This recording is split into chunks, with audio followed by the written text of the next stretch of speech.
soldiers in full riot gear and Kevlar. So how many people do you think were part of the encampment in total? Well, they're still there, I should say. They it might have been. That's a good question. It was about 150 kids. The next day, it swole. I wasn't there the next day because I'm banned from campus for a year. But faculty rallied, and there were about 250 people, 250 faculty. Well, let's say 200 faculty members and 50 others there. And then they joined the encampment. So the next morning, it swelled to about 500 people. I suppose you call that a negative feedback, positive feedback, and then faculty members are taking turns supporting the students, and they were able to hold camp overnight. So, despite the riot gear, about in the Mormon church lot, there were about 40 state trooper cars. There was an armored bear cast. They were masked in the parking lots at the mall. So we're talking literally about hundreds of cops, and they were scared. They backed down. They've got the force, they've got the violence, so I'm not saying they can't come in and beat people up, but they know they lost the moral war. And we've got a First Amendment case against them for changing rules to permit the expression of a particular viewpoint. You can't. At what university? At Indiana Bloomington. Thank you, Professor Robinson. Yes, the students are an inspiration to everyone in Bloomington, to faculty, they're incredible group of kids. This whole area is supposed to be. And they're going at it strong. Yeah, we followed our signal chats through tonight. So whenever there was move towards cops, often they were just changing shifts, the cops, but support would come out to just be there at the camp and witness or get arrested in case they moved in. So it's really nice just to see the solidarity happen. So is that going to hold? You've been suspended for a whole year, and you're a professor there. Is that right? It's not going to hold.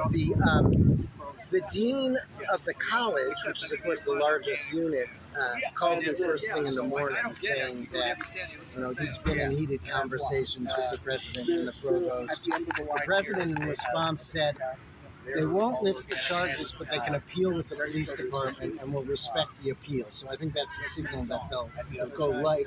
They won't give heavy orders to the police.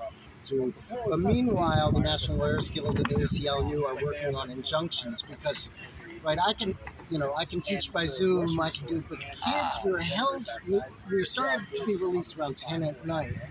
Kids got out of the jail and were told they were banned from campus for a year. I could go home to my family house. They couldn't go to their dorms. 10 at night. I heard. It was the second to last day of classes, so they have finals. They can't go take their finals. So I was in the holding cell with a young man from Evansville in the south of Indiana who was a Palestinian.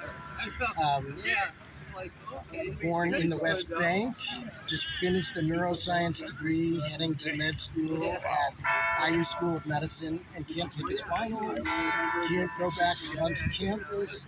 So, I mean, again, I think the injunction will come through, and the injunction, until it comes through, will give them a stay so they can go onto campus and finish up coursework.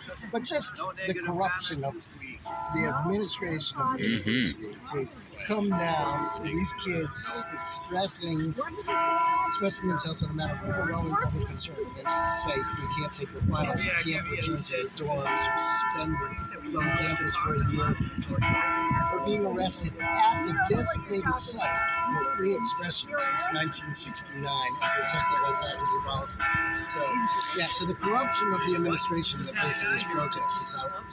So all the student suspensions, do you think will be overturned as well? I think they'll be overturned. Right now, technically, they're not suspensions. They're police trespass warnings that ban them from campus for a year.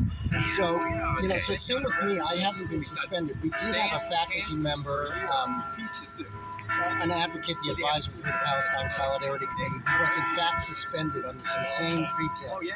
And the faculty board of review went over his case, said it was garbage. The provost has refused to act on it, but that's one of the main cases in the country of faculty being Wow. suspended for viewpoints. And so, but right now there are no actual suspensions of students. I see, for I see. faculty. Thank you. Police ban. So we're banned. So here we are at the West Side Market Vigil every Saturday, 11 a.m. to noon.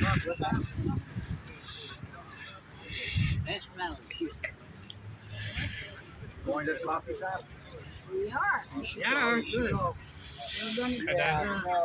We're on a video. I was just interviewing Professor Robinson about his arrest. Oh yeah. Yeah, and here's his parents. Yeah. And you've all been coming to the vigil here since about when? Wow. Years and years. 20 plus years. Join us. Thank you, thank you. Every Saturday at 11 a.m. West Side Market, Cleveland, Ohio. Cool. Thank you all. Signing off. So